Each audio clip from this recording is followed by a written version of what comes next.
कि हम 2 लाख हम महिलाओं को देने का काम करेंगे। जो जो उन्होंने घोषणा किया है वो धरातल पर उतारे, इसके लिए राष्ट्रीय जनता दल सड़क पर दलित, पिछड़ा, अति पिछड़ा, गरीब तबकों को आगे बढ़ाने का काम किया है। उनको समाज में बराबरी बैठने का अधिकार दिया है, बोलने का अधिकार दिया है। आज उन्हीं का दिन एक लोग बवाल मचाए, इसमें कुछ नहीं है। हम कहते हैं कि सभी का, छात्र हैं, कॉलेज में पढ़ रहे हैं, यूनिवर्सिटी में पढ़ रहे हैं, तो सभी का समान अधिकार है। वो था हम लोग देखे हैं कि अधिकांश जो दलित पिछड़ा के छात्र हैं उनके साथ भेदभाव होता रहा है। तेजस्वी यादव को कार्यकारी अध्यक्ष बनाया गया, युवा के हाथों में माना जाए कि कमान दिया गया है, कैसे पूरी तरह तेजस्वी यादव राष्ट्रीय जनता दल के राष्ट्रीय कार्यकारी अध्यक्ष बने हैं।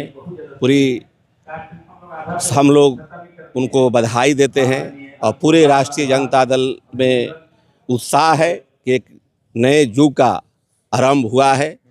तेजस्वी यादव ने जो घोषणा किए थे चुनाव के समय, भले हम सत्ता में नहीं लौट पाए, लेकिन जो घोषणा था उनका कि हम आएंगे, हम रोजगार देंगे, सरकारी नौकरी देंगे, हम महिलाओं को सम्मान बढ़ाने का काम करेंगे, उनके आर्थिक रूप से मजबूत करने का काम करेंगे, हम 500 रुपये का सिलेंडर देने का काम करेंगे।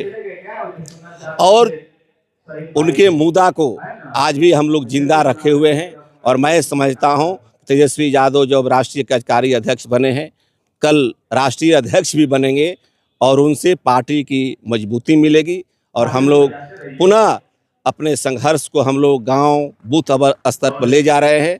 और सरकार ने जो वादा किया था कि हम 2 लाख हम महिलाओं को देने का काम करेंगे, जो जो उन्होंने घोषणा किया है वो धरातल पर उतारे, इसके लिए राष्ट्रीय जनता दल सड़क पर उतरने का काम करेगा। आप लोग ये कहते हैं कि लालू प्रसाद यादव जो है सामाजिक न्याय के पुरोधा है, तो क्या उनके पद चिन्हों पे तेजस्वी यादव चल पाएंगे? पूरी तरह पद चिन्ह पर चल रहे हैं और आगे भी चलेंगे। और सचमुच में लालू यादव ने जो सामाजिक न्याय का धारा को मजबूत किया, सामाजिक न्याय उनकी सोच है।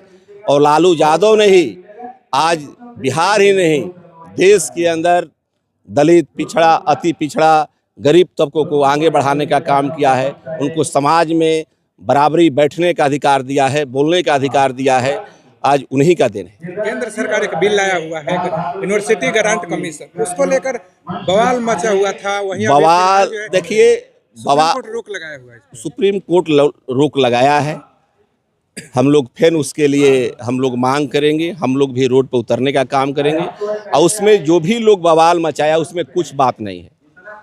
हम कहते हैं कि चाहे वो दलित हो, पिछड़ा हो, अति पिछड़ा हो या समान वर्ग के छात्र हो, किसी के साथ कॉलेज के अंदर भेदभाव नहीं होना चाहिए। अगर समान जाति के छात्र हैं उनके साथ अगर भेदभाव हो रहा है दलित के द्वारा, अति पिछड़ा के द्वारा, ओबीसी के द्वारा, तो उन पर भी कार्रवाई होना चाहिए। और दलित, पिछड़ा, अति पिछड़ा, ओबीसी के छात्रा पर अगर कोई भी समान वर्ग का भी छात्र अगर कोई भी तरह का दुर्व्यवहार कर रहे हैं, आचरण कर रहे हैं, तो उन पर भी कार्रवाई होना चाहिए।